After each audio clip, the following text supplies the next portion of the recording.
আসসালামু আলাইকুম এভরিওয়ান। আজকে আমি দেখাবো আপনি আপনার নিজের ওয়েবসাইটের জন্য কিভাবে ব্যাকলিংক ক্রিয়েট করতে পারেন।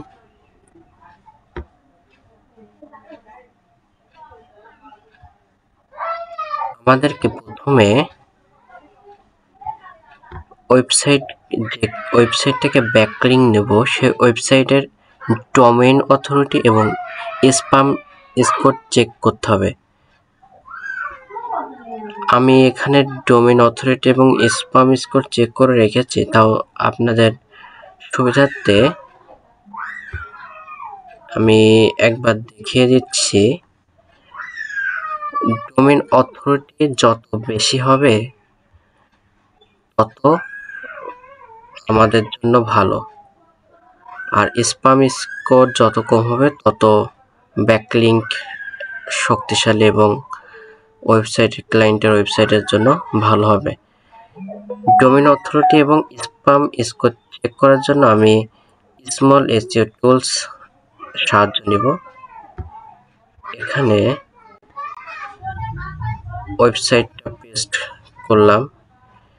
ক্যাপচা যদি সাকসেস হয় তাহলে আমরা লোডিং দিলে ডোমেইন অথরিটি এবং স্প্যাম স্কোর চলে আসবে।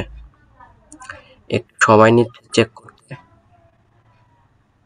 হয়তো আমার নেট প্রবলেমের জন্য সময় নিচ্ছে। তো হ্যাঁ, এখানে সাকসেস দেখা দিচ্ছে।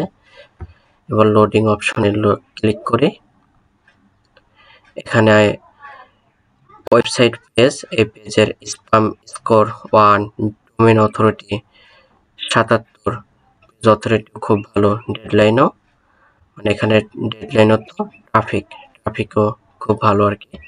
তাহলে আমরা এখান থেকে যদি ক্লায়েন্টের ওয়েবসাইটের ব্যাকলিংক পাই তাহলে ট্রাফিক এবং এঙ্গেজমেন্ট ইনক্রিজ হবে।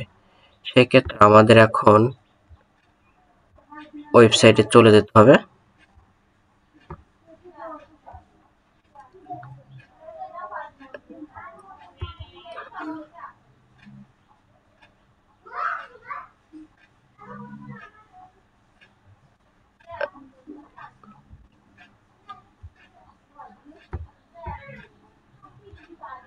ওয়েবসাইটে গিয়ে আমাদের সাইন আপ করতে হবে।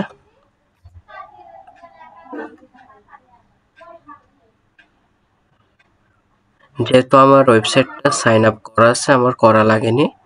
আপনারা যারা চেষ্টা করবেন তাদেরকে ইমেল কিংবা গুগল অ্যাকাউন্ট দিয়ে সাইন আপ করা লাগতে পারে। সাইন আপ করার পরে আমাদেরকে ফিচার খুঁজতে হবে যে কোথায় আর্টিকেল পোস্ট করার অপশন আছে।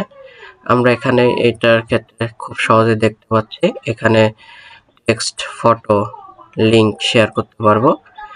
আমরা এখানে যদি ওয়েবসাইটে আমার ক্লায়েন্টের ওয়েবসাইটের ইউআরএল এখানে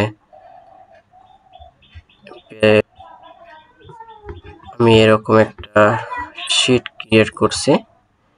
এই শিটে ডাটাগুলো এন্ট্রি করে রাখছি আর কি।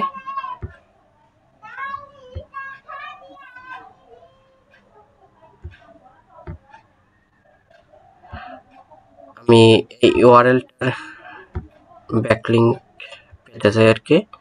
ব্যাকলিংক পাওয়ার জন্য এখান থেকে লিঙ্কটা কপি করলাম, এবার এখানে পেস্ট করে দেব।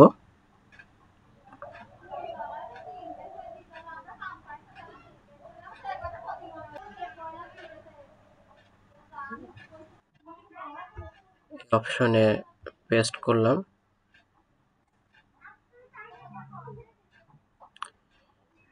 লিঙ্কটা পেস্ট হয়ে গেছে। এখন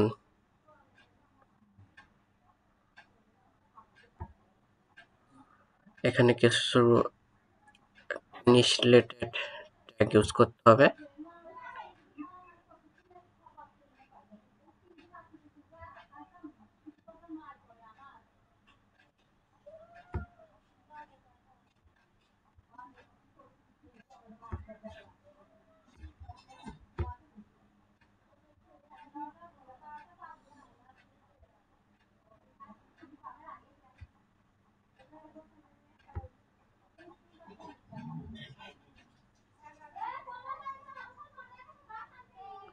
এবার আমি ইনসার্ট দিয়ে দিই।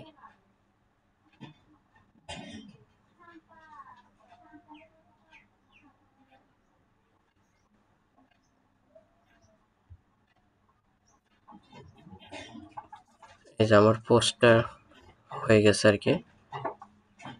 তাহলে আমরা